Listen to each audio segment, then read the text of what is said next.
বলছে সুবহানাল্লাহ 100 বার পড়লে, কথাটা বোঝেন, 100 বার কেউ সুবহানাল্লাহ পড়লে 100 নবী বংশের গোলাম আজাদ করার সওয়াব।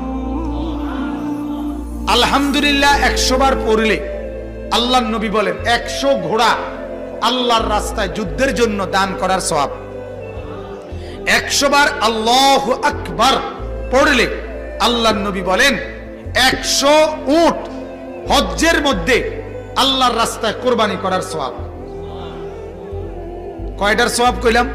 সুবহানাল্লাহ, আলহামদুলিল্লাহ, আল্লাহু আকবার।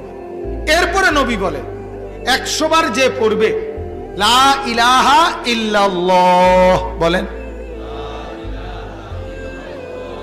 আবার বলেন,